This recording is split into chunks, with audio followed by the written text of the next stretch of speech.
Good evening, good evening. Welcome everyone to Begin Again University. I am your host, Chancellor and President, Dr. Rick Johnson. Thank you all so much for tuning in tonight. It's another class gathering tonight, class 2 of Crisis Management and Contingency Planning. And we're spending some time talking really about how to begin again in every area of our lives, not just the area of relationships, but leadership. And how many of you know, like I know, leadership encompasses everything in just about every area of your life. You've got to be able to lead yourself in just about all areas. And so, and that being the case, there's got to be some skill development whenever you've got to start over again, whether it's going back to school, could be a relationship, parenting and raising children, looking at starting a new business venture, or looking at some new certifications. I always say it, let's practice tonight. You can begin again. Yes, Coach, you can begin again. Yes, Coach, we can begin again. So I'm glad you guys have taken some time to tune in. Let me do a few housekeeping things on tonight for those who are taking a few minutes. People really ask me, what is Begin Again University all about? And I remind them that it is both content consulting and a consortium of skill building that impacts every area of your life. They often ask me, what are some of the benefits? And a few of them are things like this: monthly training with myself that happens on weekly lunch and learns, mainly on that second and third Wednesday. Don't think that you missed anything because I haven't aired those yet. Being a part of a private Facebook community group is also very good, because in that is where we'll have dialogue, we'll ask questions back and forth and be able to give some nuggets to be able to look at the context of what you're working through in terms of beginning again in areas of your life. I like these in particular. I call them the 4 M's. That's mentoring, modeling, the big one, mind molding, and then the motivation to begin again. That mind molding one is so important because that's the one that gives us the increased capacity. You can have the idea of starting over again in your life all you want, but unless there's the capacity to enlarge, to be able to do that, that first begins in the thought process and being able to begin again in different areas of your life. And so, like I always say, you can begin again. Yes, Coach, we can begin again. That is so good. Sounds like we got a good class ready for tonight. So here are some of the other areas that Begin Again University works well in: leadership and organizational development. Doesn't matter if it's entrepreneurship, starting a new business venture, an idea, concept. We bring along strategies to help you. I like this one: relationship readiness, repair and renewal. Sometimes people may want to enter in a second time or next time around, as many people have seen my wife and I on our podcast, but they may not necessarily have the readiness to begin again. And some people aren't thinking about beginning again, but the opportunity is there. So there's some repair and renewal that's needed in terms of coming together again. And then there's specialized coaching and mentoring, guys.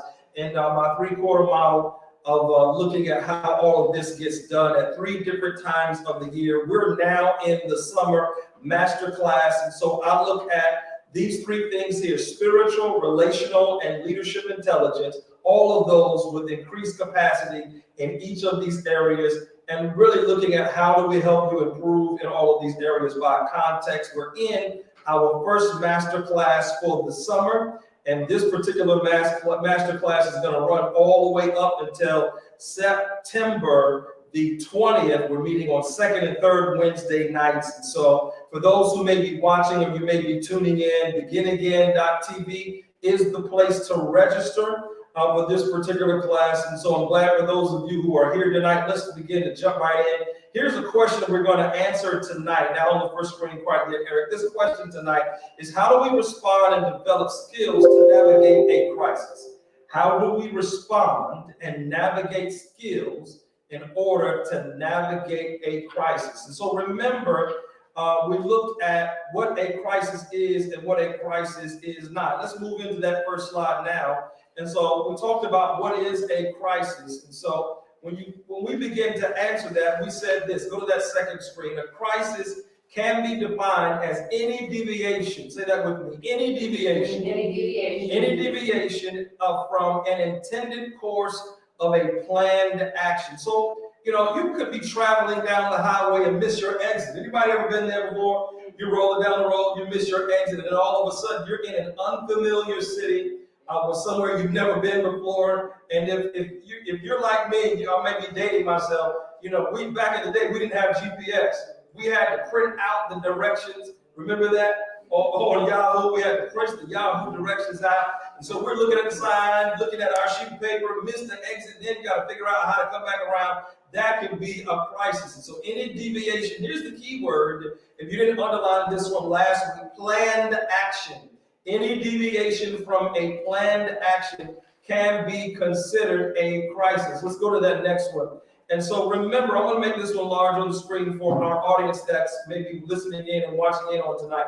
Remember, we talked about crisis management is developed with response multiplied times time plus process. Response multiplied times time plus process. And so to the degree that you're able to respond to the crisis that you're experiencing, when you're able to respond in such a way where you're able to shorten that down, it enables us to be able to navigate our way through, and that requires skill management. That does require skill management and skills, and it's all right. Skill management and skills, and Brother Wendell, good to see you tonight, sir.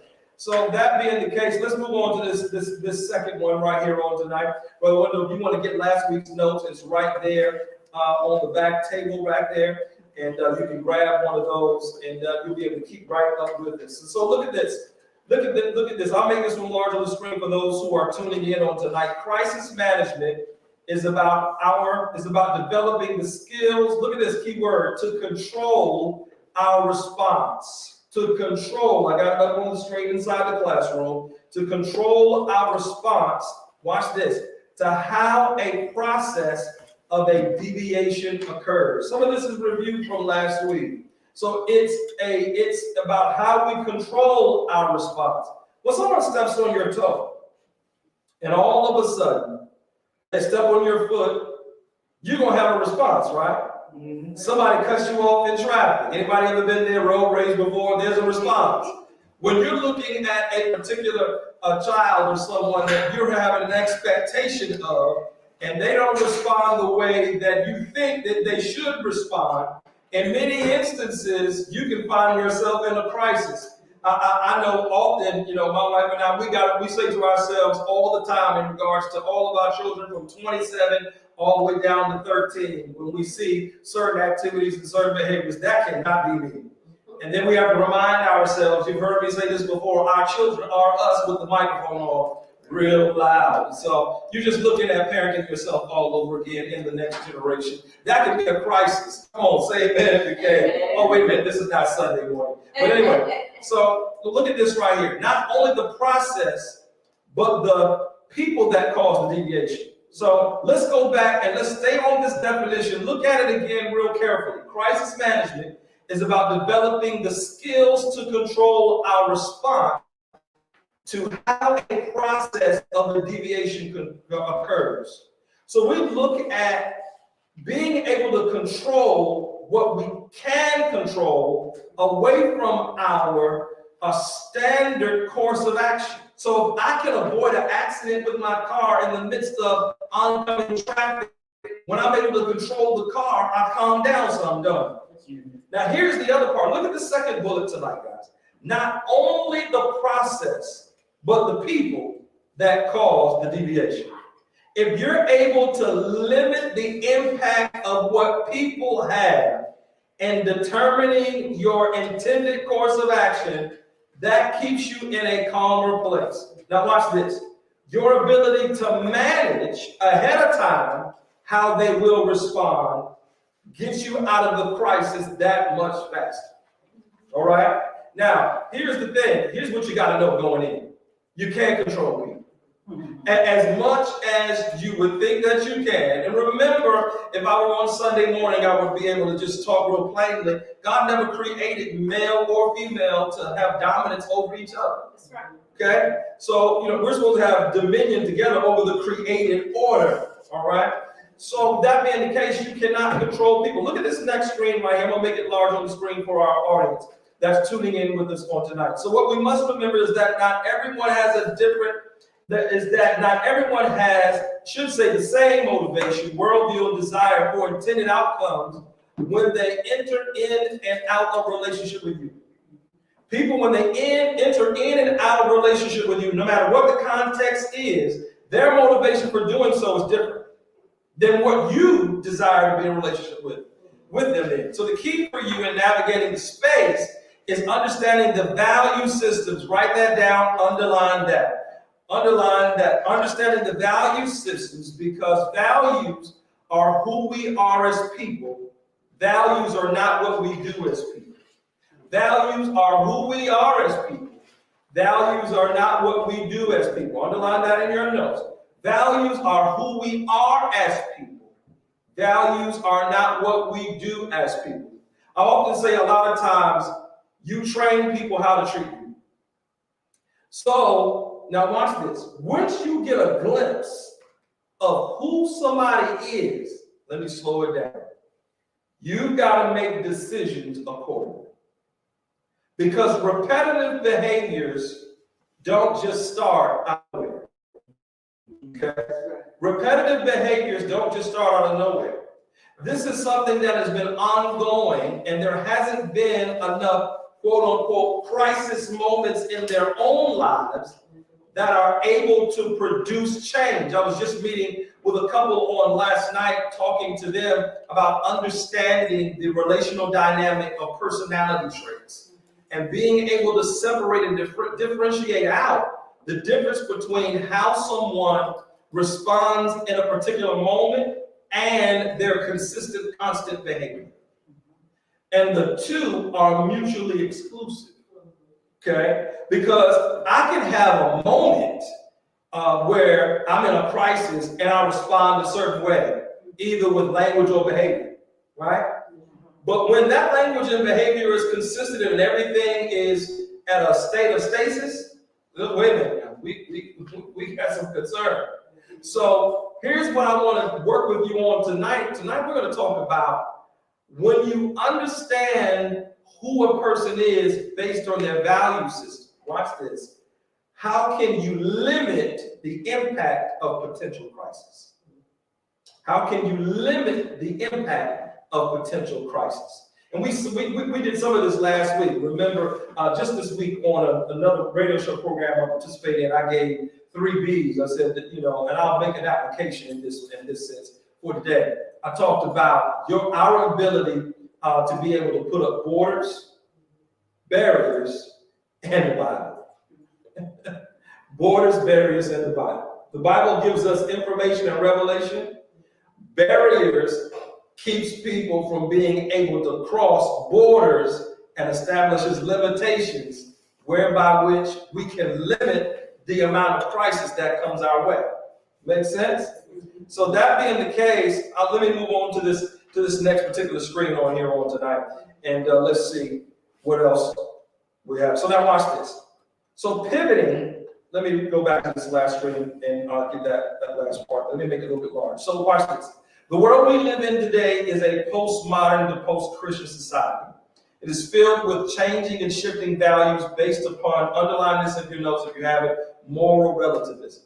So in other words, moral relativism, what's true for Mike isn't necessarily true for Sheila. What's true for Sheila isn't necessarily true for Sunita. What's true for Sunita may not necessarily be true for Eric. And so our response to the shift must be anticipatory without being regulatory. Now, because I know Sheila didn't grow up in Lady's house didn't grow up in Sunita's house, everybody's household is different. And so because the households are different, there are some mechanisms that you can put in place to understand how people can and will respond given a certain dynamic. I'm finding a very nice way of saying what your grandmama used to say. You don't know them people. They ain't like you, and you ain't like them. So you better govern yourself accordingly. How many of y'all remember saying that, hearing that before, growing up in your life? Even as you govern yourself accordingly, how many will agree and can admit you've made some mistakes along the way in people assessment? Right? Yes. So the great news is you can begin again. Yes, Coach. We can begin again. I'm so glad. Sounds like we're in the right class. So now look at this. Pivoting Pivoting is our ability to manage, process, and problem solve through pain. Whenever you made a wrong person or people's assessment, your ability to be able to pivot is really contingent upon how well you can handle the pain of the wrong assessment that you may have made. And the place of pain before it is physical is in our emotions. It's in our head. Half that we really deal with is really all in our head. Big it is. In some instances, it really is bad as you think it is. But in most of the instances, it's not as bad as you think it is. So our ability to be able to navigate and manage through the process of pain really is what helps us be able to navigate through. And there's a great book, jot this down, put it in your notes. Great book by it's called Leadership Pain. Leadership what? Leadership Pain. Leadership pain. Leadership Pain by Dr. Sam Chan. Somebody who's watching me on tonight's chat. Leadership Pain by Dr. Samuel Chan. C-H-A-N-D. C-H-A-N-D. C-H-A-N-D. Leadership Pain by Dr. Samuel Chan. What is interesting about that particular book is he takes us through different pain thresholds. So, for example, some of us have a higher tolerance for pain than others in certain areas. Right? I've got a little bit more, well, I don't know, based upon the surgeries that she had. They may have more tolerance in her knees than I do, but both of us, we need some help with the knees. Y'all pray our strength in the Lord. Okay. But now, we were running somewhere, because I've been used to being an athlete, I can take that pounding on the pavement with the pain, right? But you know what I cannot handle? If I take my fingernail and go too far on my finger, I'm gonna holler and scream. But she's like, "What is wrong with you?" I'm like, "Lord, y'all cut it down to the white meat. Cut it down to the white meat." My pain threshold on a toenail, on a fingernail, is not the same as my pain threshold on my knees, right? So each one of us have got different pain. Your ability to be able to handle pain emotionally determines how well you're able to navigate relationships. Amen. I'll say that again. Amen. Your ability to have a high tolerance for pain, a higher tolerance for pain, and your threshold for pain in relationships, when that is high, you're able to navigate relationships well, because you don't take things personal. And that's the key to crisis management in relationships. Because people are different from you, they see life differently than you. They have a different set of expectations than you have. Their value system is even different from yours. You've got to have a higher threshold of pain. So being able to not be so offended so easily and learning how to pivot. Now keep in mind what I'm saying. Once you find out who a person is, not what they do. Who they are, not what they do. You have to differentiate out and separate that out. Once you're able to do that, then you start looking for patterns. Patterns dictate who a person is. That's right. That's right. Patterns dictate who a person is. Am I making sense tonight? Yes. All right, so now watch this. What requires for you to understand who a person is, go to that next screen, is discernment. Discernment is absolutely critical.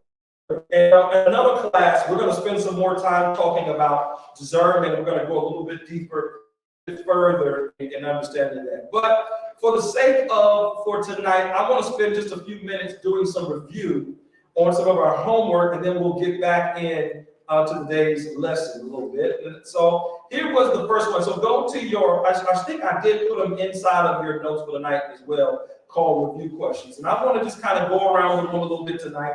I'll make the first one large on the screen for those who are watching. And so I want to be able to kind of work through some of these. Go to that next screen for me. Answers to the questions were to give us an indication as to where we are in the process of developing discipline in the area of discernment. How we responded to these questions gives us an indication as to where we are in terms of our ability to discern with, okay? Our ability to discern with, okay? So let's go to that next slide. Here's the first question. How do I handle people, places, and things when I first meet or encounter them? Handle people, places, persons, or things when I first encounter them. So you're meeting someone for the first time, you're connecting with them for the very first time. These are review questions from last week in last week's sheet that you should have took out with you. If you don't have it, no problem. It should be in this week's handout as well under review questions, So on the screen, you're able to see, here were the choices. Number one, or A, I ask questions for clarity, okay? B, I take them at face value. C, I assume the worst until they or it proves otherwise. All right, A, I ask questions for clarity. B, I take them at face value. C, I assume the worst until they or it proves otherwise. Who wants to jump out there first? Anybody, everybody, go ahead, Eric. I'm A. You're A. I ask questions for clarity. Yes. Okay. How many of y'all are A? All right, we got 1, 2, 3 A's. All right. Anybody else? Who's B? I take them at face value. Take them at face value. Look at the goody two-shoe people. Come on, goody two-shoe people. All right. I love that. All right. I take them at face value. Sunita, just talk to me about why you tend to take people at face value. I think it's more of like a conditioning. Okay. From being, number one, from being in the military. Yeah. And then number two, just my personality. I'm a very social person. Mm-hmm. I'm a people person. I love people. That is. And so I'm like, I love God's people. Mm-hmm. So I'm gonna love you until you show me you don't deserve all that extra love. All right, so I want you to jot down people person. There's a reason why we're going through this exercise now. Jot down people person. Eric, your reason for A. Or you said you were B. A. I said A. A, okay, yeah. Well, her answer is sort of my answer. I'll condition to ask questions till I understand that. I don't never take anybody face value. Mm. That's You know, if it don't, people say if it's a duck, quack a duck, it's a duck. That's the type of person I am. I don't, I ask questions so I get understanding, because I don't want to get caught up in anything. But it always comes from the condition of my job. Mm-hmm. Going out CPS, you always ask questions. Mm-hmm. You don't take anything from face value, that's one thing. So that's basically my I mean, I want to believe people. Uh-huh. I want to believe the goodness in people, but I can't. I'm just I gotta ask questions. All right, so I want you to write down critical analysis and the letter C. Go ahead, yes, ma'am. And tell me your name again. I'm Sheila. Sheila, there we go. She's bad, Sheila. Now you know good and well.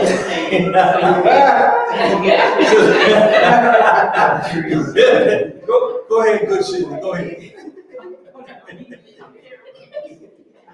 Go ahead. I chose asking questions for clarity. Okay. Because I don't want to assume. Don't want to assume. Uh-huh. I want both of us to be on the same page. Okay. Yeah. Want to be on the same page. So clarity. All right. Same page. Letter C. Jot that down. There's a reason why we're doing some of this. Lady, real quick, tell me why you chose letter B. So, people can change on me in a heartbeat, but when I meet them, I don't want to assume anything negative about them. I want to believe the best in people. Okay. And I agree with Sunita. It's part of the military, part is because they're working with people every day. Mm-hmm. And we have an expectation to treat them a certain way, treat them with respect. But we also have, you grow up with treat others as you want to be treated. Love your neighbor as yourself. So if I don't have a problem loving myself, I don't have a problem accepting people for what they give me at the particular time. Yeah. And just as, you know, she said, until they show you something different, then you take them, you know, you treat them with a level of respect. All right, so. And just because somebody is, you know, and this is what I've learned over time, just because somebody is hateful, racist, anything else, I'm not. So I don't change because they are. I stay consistent with who I am. Okay, I wish you write down a letter C also. All right, Mike, I already know that you are a C person on this. You gave us a little bit last week. Give us some more about why you are, I assume, the worst until they prove otherwise. Well, a lot of that comes from my military experience. Okay, other side of the coin, military. And even though, you know, just because I assume the worst doesn't mean that I can't love them through that and can't respect them through that. In the past, when I had little children, I always told everyone, my kids are total brats. If my kids prove me wrong, it's great. And if they prove me right, well, I warned you. Well, I told you ahead of time. And so, it's an old military adage to expect the worst and prepare for the best. Expect the worst, prepare for the best. Okay? What's your army? we got Navy, we got Air Force, and we got Army. Brother Wendell, you want to jump in, sir?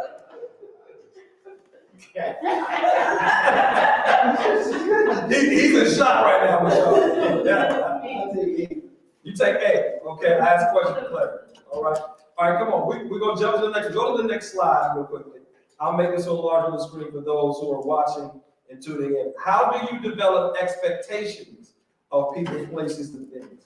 A, experience on a case-by-case basis.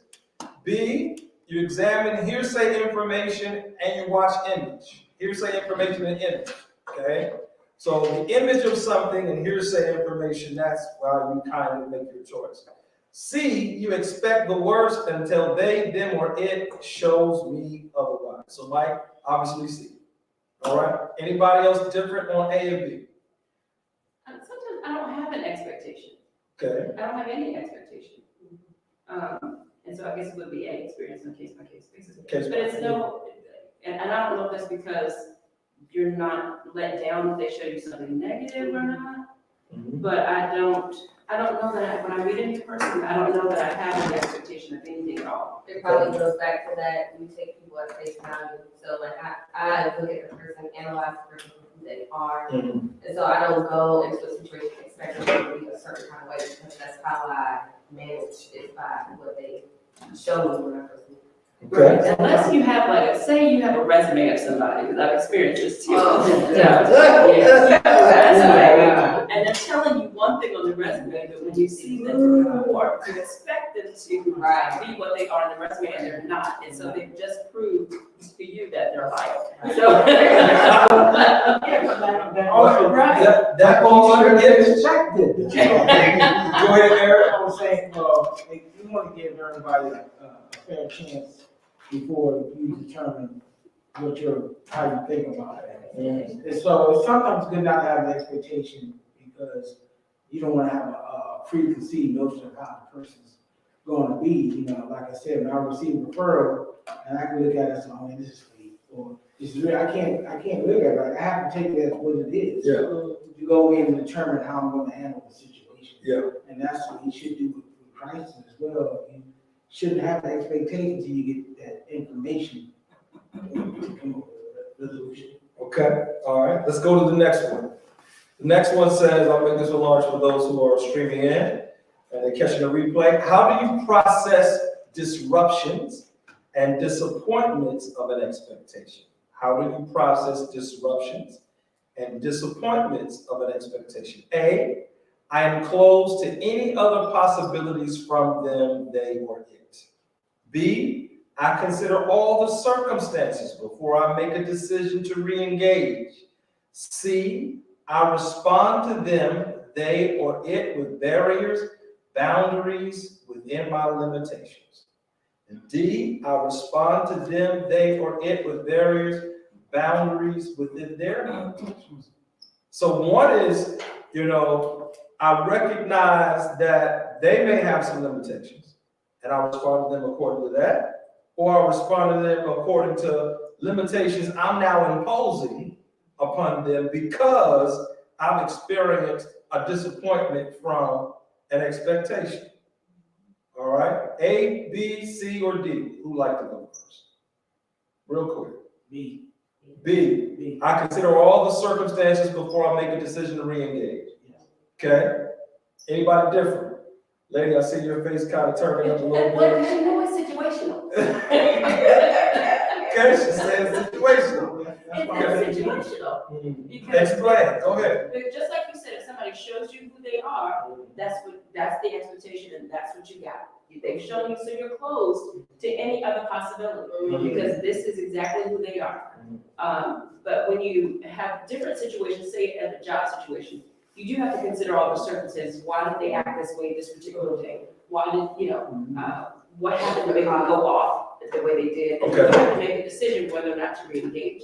But then when you see, I respond to them, or, with various, with my limitations, there's only so much I can take given a disappointment, disruption, or it's situational. So there's only so much you can take in certain situations. If you know somebody is volatile, then within your limitation, that you're not the kind of person to break bad and fight back or be able to de-escalate, then you set your own boundaries. Okay. But then there's some, indeed, where it's within their limitations. Some people can't handle you. You're too calm for them. They can't handle you. So adding to that threshold of pain, does your answer change when you add to the degree in the threshold of pain, whether that is emotional in terms of a job situation or a relational situation, whether it's parenting or romantic, or a consumer situation when you are out and about in the marketplace? You're at Food Line and the cashier doesn't even greet you when you come in to bring your food. Well, I think, B kind of goes C and D. Okay. Because your decision to re-engage, how you want to re-engage, depends on your limitations, or it could depend on limitations. But it also depends on the situation, because if it's personal, I'm developing my own limitations. Right. If it's my job, I have to go with limitations that according to the policy of my job. I can't make decisions on I have, but you're not supposed to. You have policies you go by. You're supposed to develop answers on those policies. But if it's a personal, something in my family, or if it's my child or something like that, the limitations are mine. I develop my own limitations. In that. So I think, you consider all circumstances when you re-engage, kind of go C and D, depending on the situation.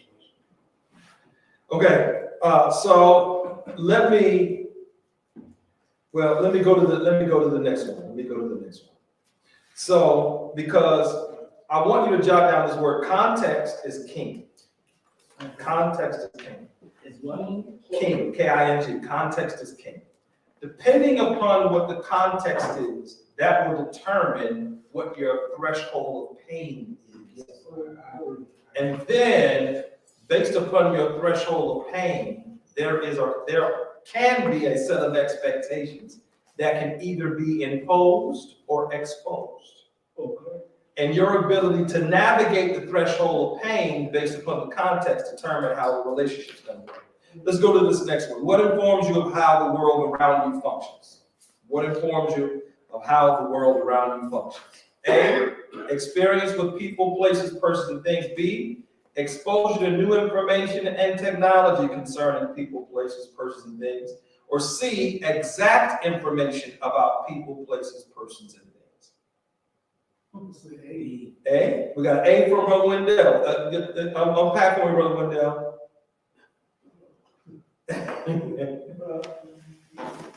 So you around the right people, you don't mind being around them, but you're not gonna be around them. That's what I'm looking Okay.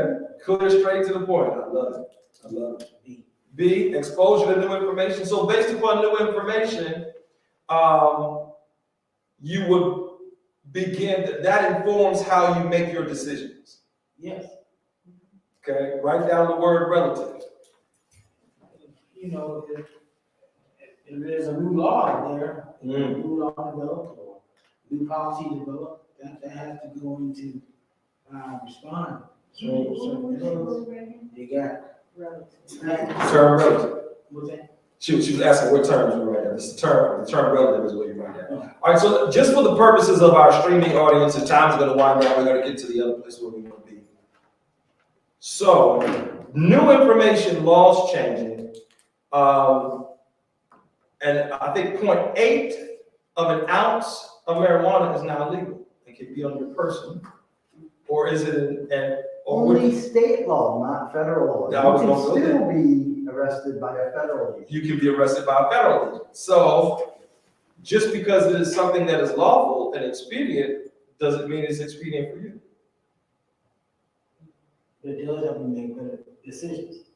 Okay? It helps you make better We're decisions. talking about decision making. Yes, we're talking about decision making. Right, and when you get new, information, you can accept it or not accept it. That Okay? helps you And make- if you trust that new information. Now, they are, now we got, we're here now. Go ahead, guys. Can you trust that new information?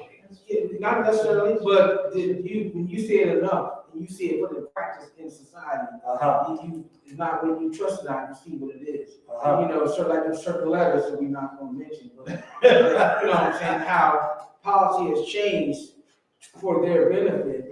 You know, I know that's real, I know that's good information, but that does not have to do with how I'm deciding how I'm gonna handle it. Okay? Anybody else?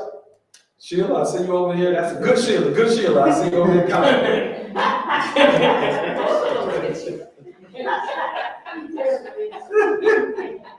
Yeah, I'm just listening because, that's a good point about trusting. I was listening to someone, I forget who it was, but that trust about how we trust too much. We trust people too much. Research. And we shouldn't, because that's not what that's not what, I don't want to be biblical, but that's not No, go that's ahead. not what God asked us to do. Uh-huh. About trust, you're supposed to trust God. Uh-huh. Love people. But Yes. But this stuff is true. You ain't gotta question God's word.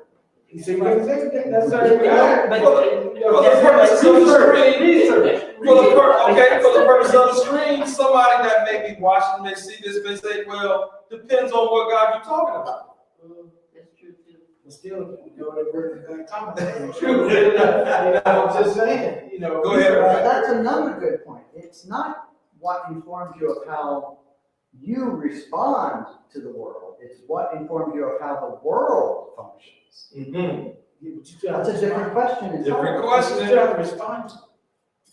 This question has nothing to do with your response. It does, because we're talking about crisis, It's both and, because what I'm driving at with this particular question is remember I said discernment is key.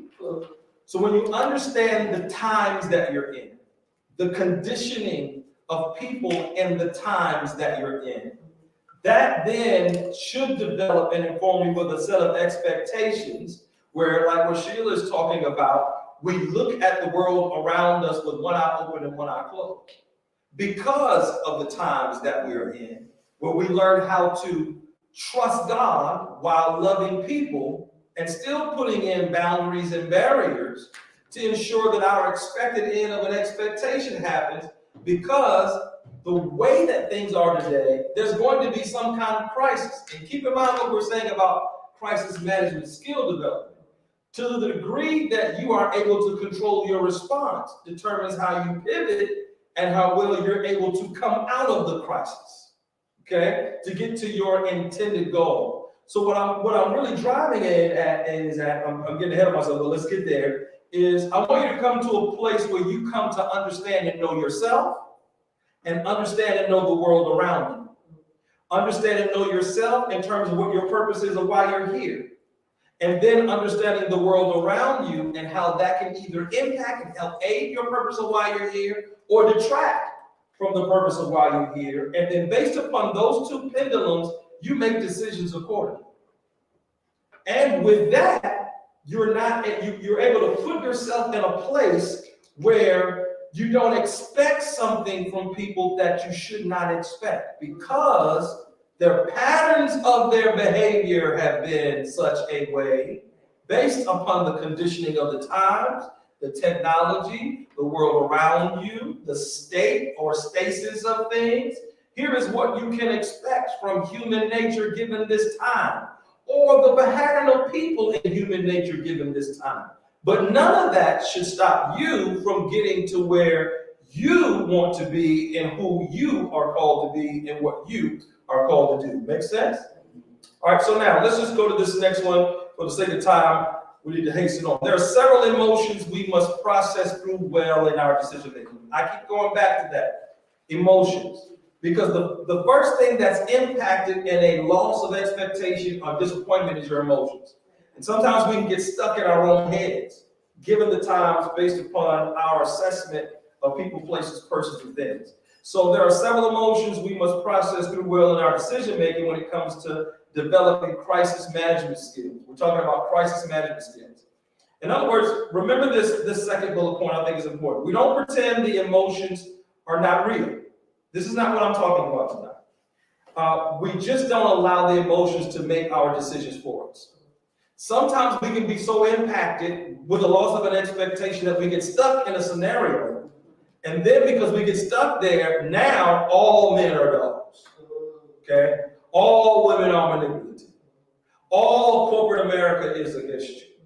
And nobody, you can't trust anything or anybody, right? So what I want to see us develop our skills. So remember, go to that next screen. Remember, we must make decisions based upon what we value. So you come into a particular relational dynamic with a set of values that you hold to be important. And values are things that we make decisions by. They are not things we do. So because I value peace and tranquility, I don't yell. I don't get into fights. I'm not going to have confrontations with you because I value peace. But I'm going to put some parameters and some barriers in place whereby which that peace is going to be maintained. When you violate those, there's already an exit strategy for you. Okay? I want you to think about that in every area of your life. Okay? Now watch this. I want to make this one a little bit large for those who are watching and who will catch this. Emotions to avoid while making decisions. Never make decisions while angry. Because in anger, there's rage, malice, and revenge. Okay? Never make decisions while frustrated. When I say decisions, I mean life-altering decisions. Jot that down. Life-altering decisions. Never make life-altering decisions while you're in the midst of frustration. Because frustration, these are emotions. Hopelessness, it'll pass. Helplessness, it'll pass. Short-sightedness. It's an interesting thing with Gen Z. Even more so than millennials, because Gen Z hasn't lived that long, although they have tons of exposure to the technology, their attention span and their longevity span is about that short. They think everything is coming to an end tomorrow, okay? So their responses are short-sighted. Never make life-altering decisions based upon disappointment. Just because this particular instance did not work out doesn't mean all instances won't work out. Well, what I'm trying to mention, we hone in on is don't get stuck. I like this next one. Let me make this large on the screen because sometimes we tend to think that some of the issues we wrestle with are all issues that are in the negative. Look at this positive one. Don't make decisions based upon pleasure. Don't make life-altering decisions based upon pleasure. Pleasure creates a false sense of comfort. You never get down to the real of what is, of what really is, because you're in a euphoric moment of a high. No matter what that high may be. You can't make a life-altering decision based upon that. I like the way his cologne smells. and then you didn't know this individual was a misogynistic wife beater and had a tendency to punch holes in the walls when they got upset. But you made a decision because his clothes was nice. Come on, talk to me, right? Come on, you can begin again. Yes, Coach. I can begin again. All right. Never make decisions based upon envy and jealousy. I wish I had time to teach right now. Because envy and jealousy fuels impulsive desires and comparisons. Now, if we were on Sunday morning, we talk about what the scripture says about comparisons. Those who compare themselves with themselves are not wise, right? So this is what I'm saying. Get a clarity of understanding about who you are, why you're here, what you believe, and have those wrapped around your value systems and all of that to make your decisions for you. Bitterness, this is a tough one. Never make life-altering decisions based upon bitterness. That one is directly tied to anger, which is directly tied to rage, malice, and revenge. Okay, go ahead. Would you talk a little bit, because as I'm looking at these, I'm thinking about how when we're high in emotion, especially bitterness and anger, Yes. we tend to make judgment vows. Yes. Explain judgment vows, like, I will never do this, you know. Yeah. Good. Make these. Would you talk about that? Yeah, good. So a judgment vow is exactly what she said. And in a fit of a rage or a fit of a moment of anger or a fit of a moment of disappointment, we tend to say word curses. And remember the scripture, if I was on Sunday, I would say life and death is in the power of the tongue, right? So you speak out of your mouth, but although you speak it out of your mouth, it comes from a place in your heart. So once it comes from a place in your heart out of your mouth, and you say, I will never do such and such, or I will never be like such and such, and I'll never do such and such, you have now put yourself in a covenant repetitive cycle with your mouth. Okay? And that gets really tied into, this isn't Sunday, but I'm just give you 20 seconds of it, what's familiar. And there are different familiar entities, spirits that run in family bloodlines. Okay? Which is why you gotta be careful about what you say in moments of rage, anger, frustration, disappointment, and bitterness. Go ahead, Sheila. So just to piggyback on that, so for the most part, really, when people are in that mindset and using that type of verbiage, it's usually argumentative. Yes. Right? Yeah. So, I mean, it's like being in an argument and you make those judgments about. Yes. I'm not gonna do that. Yes. Okay. And sometimes, and it's not necessarily argumentative with another person.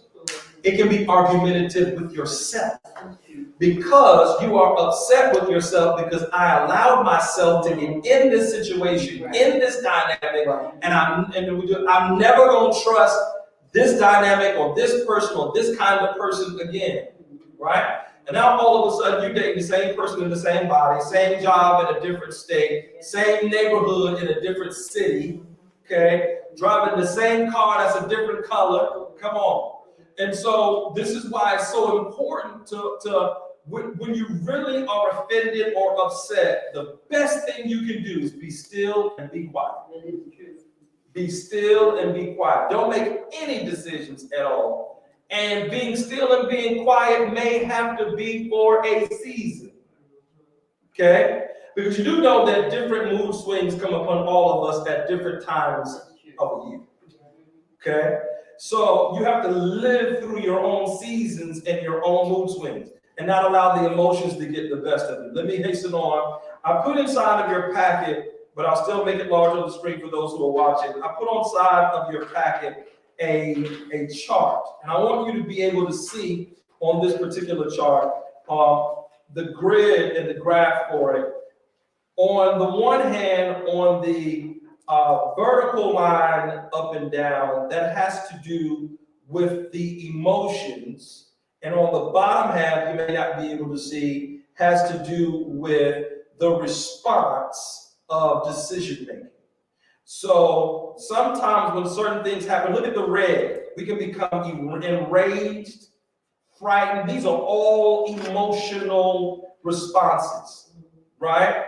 And it's directly tied to discouragement. Look at that blue, sad, sullen, okay? And then look at the enthusiastic in the yellow. We would all love to make all of our decisions in the yellow, right? But sometimes the yellow is supposed to be tied to the green. But the reality is, you can make decisions by the yellow and still end up in blue. And that's high energy. And that's high energy. Mm-hmm. You can make decisions based upon red and end up in green. So what you want to do is you want to be able to pinpoint exactly where you are. And that's why it requires for us to be still sometimes. Because you've got to know when you're disgusted. You got to know when you're frustrated. You got to know when you're disappointed. Here's an emotion I don't think I put in there: rejection. That's what I call a double whammy. It's a both thing. Let me hasten on, and then just for the purposes of the stream, because I need to land this before it gets over, we run out of time. So emotional decision making. Go to the next screen. Emotional decision making. Underline this. You remember nothing else I said tonight. Remember this: emotional decision making derails and delays destiny through detours.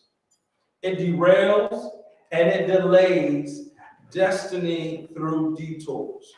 If you allow yourself to make your decisions based upon your emotions and not your values, if you make them based upon your emotions and not your values, you can find yourself on some detours that you never thought that you would be on. Okay? And I said this way, if I were on Sunday morning, heaven doesn't do social promotion. It promotes by competency. It promotes by competency.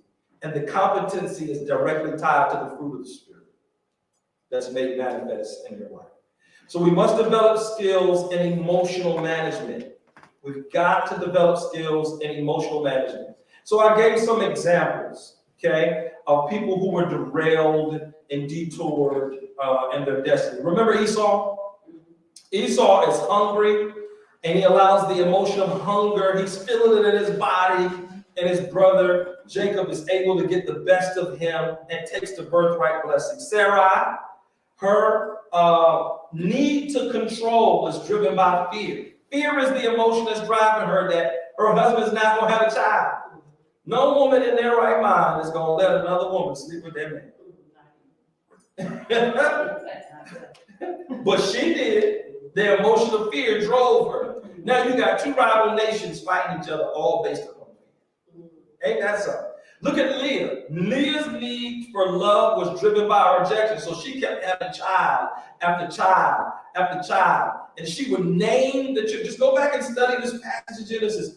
Genesis 38, 37, 39. She names all the children based upon how she's feeling. Ooh, that's so good right there. And so many young, if I see, I can't see that. I'm going to get in trouble when I get home. If I see another Mercedes or another Alizé, come on. We got to be careful about what we name our kids. Come on. Purpose is behind a name, right? Look at Moses. Moses has to go on the backside of the desert. He gets a vision from God about how to deliver Israel. Y'all sound laughing at me. About how to deliver Israel, right? But because he is impulsive in nature, because he sees injustice, he's driven by anger, and now he got to go on the backside of the desert for 40 years. Am I talking right? Samson is driven by a need for love and acceptance fueled by bitterness. Remember the judgment vow on Samson? Right? Remember the judgment vow ends up happening to him? And now he is just with all kind of Philistine women he shouldn't be with, but one finally gets him in the end. He loses. See, this is how emotions drive our decisions and can derail destiny in our lives, guys. So let's go to this next screen. Managing your emotions means taking control of how you feel, how you react to different situations. It's about recognizing your emotions and choosing how you want to respond to them in a healthy way. This is why I say, when you get frustrated, disappointed, get still and get quiet. Don't make any decisions too fast, too soon. So how our adversary or our enemy or manipulators seek to control us and our outcomes is through influencing our emotions. The way that your adversary wants to control you is through the emotions.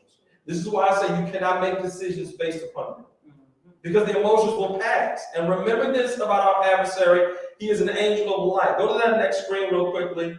Management is very important. Crisis management. So you want to make decisions based upon things that are universal, goal-oriented, continuous processing, multidimensional. How much of it is going to benefit the group activity, the dynamic of how we function, the intangibles that are present that you cannot see in the moment. Those are absolutely critical for your decision making. And so here are 5 skills. We'll try to do this in 5 minutes because we're going to have to wrap up here. 5 skills that I put in your notes. We'll unpack them for our streaming audience, but we'll stay and work through them. Number 1, the skill of emotional management. Here is how you develop skills in emotional management as it relates to crisis management. Number 1, you must identify. Name the emotion through journaling, talking, and confronting the source of where the emotion came from. Sometimes you're making a decision based upon an emotion of something that took place 20 years ago, and you don't even know it. This is why I'm glad Lady had me talk about judgment values. You want to be clear about why you're making decisions. Keep in mind what I said, make decisions based upon your values. Intermittent moments. This is a skill. Taking a break, stepping away from overwhelming emotions.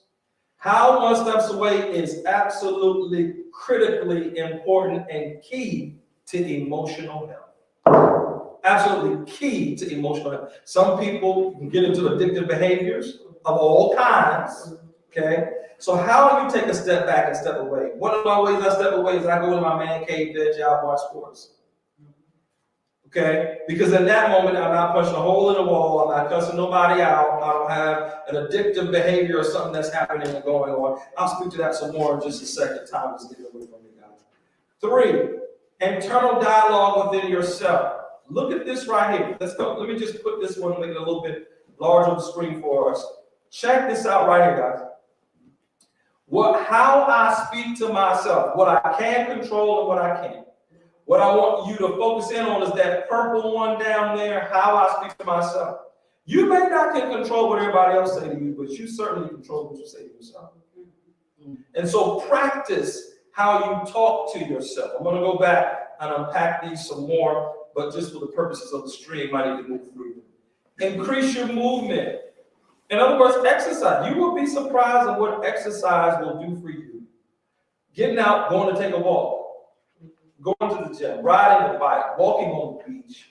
You'll be surprised of the dopamine that can get released in your head, in your brain, in terms of in affecting your mood and your body. Okay, so exercise helps us to develop necessary discipline and strength of mind. Number 5, grounding ourselves. This one has to do with, they talked about meditation in some of my sourced material, but as Christian believers, what this really is intercession. Intercede and pray for yourself. Because rather than allowing the emotion of anger, frustration, disappointment, bitterness to drive you, pray for yourself. Get in touch with the divine, okay? So that will work well in your life. So grounding or prayer helps us to center ourselves and enables us to distinguish the voices we hear. This is absolutely critical in the process of discernment, all right? So remember, our adversary can appear as the angel of light. Here's what I'm going to do for the purposes of the stream. I'm going to post in on our page the links I want you to go to for homework to do your personality testing so that you have a good look at how you orient to the world. And for those of you who are catching this on the stream, go to the Begin Again University page or go to the group page, get that information, take that exam, and we'll see you again on next week. And so thank y'all for tuning in. This has been Begin Again University Class 2. God bless you. Thank you for tuning in. Take care.